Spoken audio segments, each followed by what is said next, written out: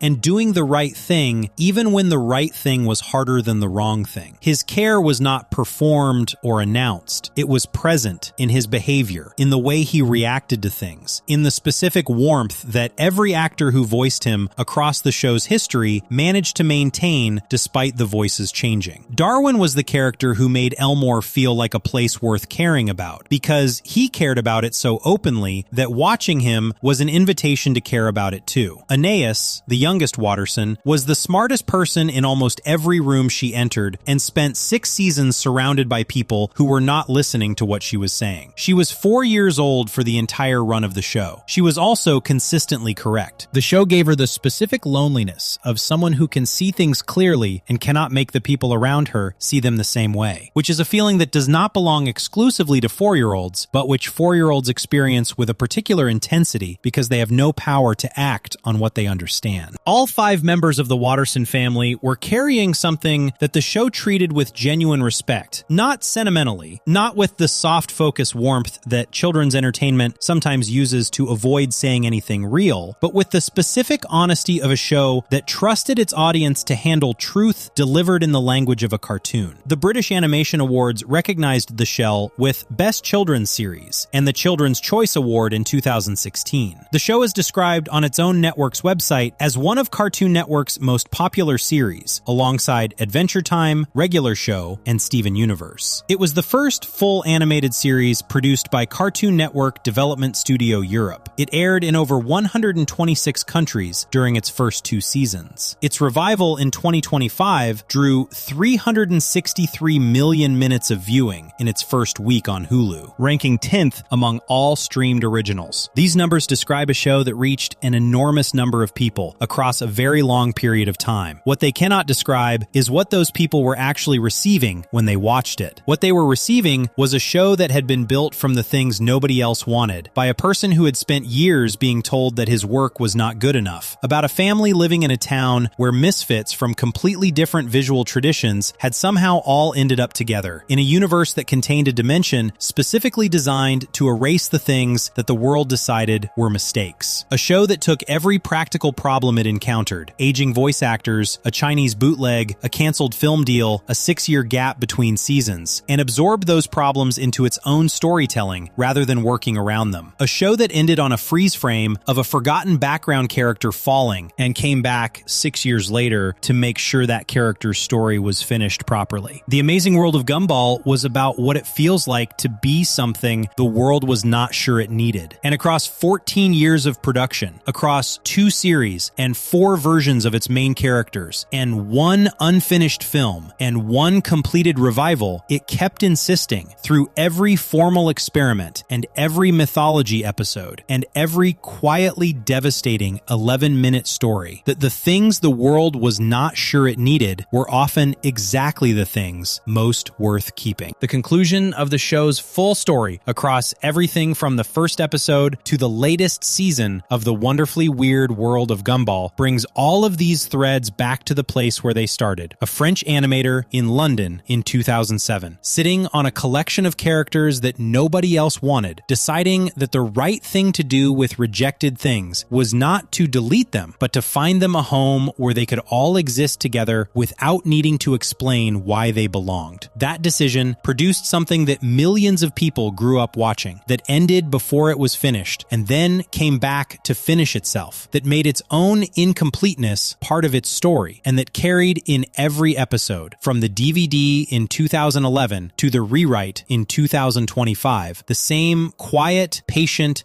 deeply felt argument that the things sent to the void are not always mistakes. Sometimes they are exactly the show that was supposed to be made. And everything that happened to Rob, from irrelevant background character to the most complex figure in the show's history, is only possible because one episode, one season, and eventually one entire series dared to ask, what happens to the things that get left behind when the main story moves on? The answer, across 14 years, turned out to be more interesting than anyone expected. If you enjoyed this video essay, make sure to subscribe, and I'll see you in the next video.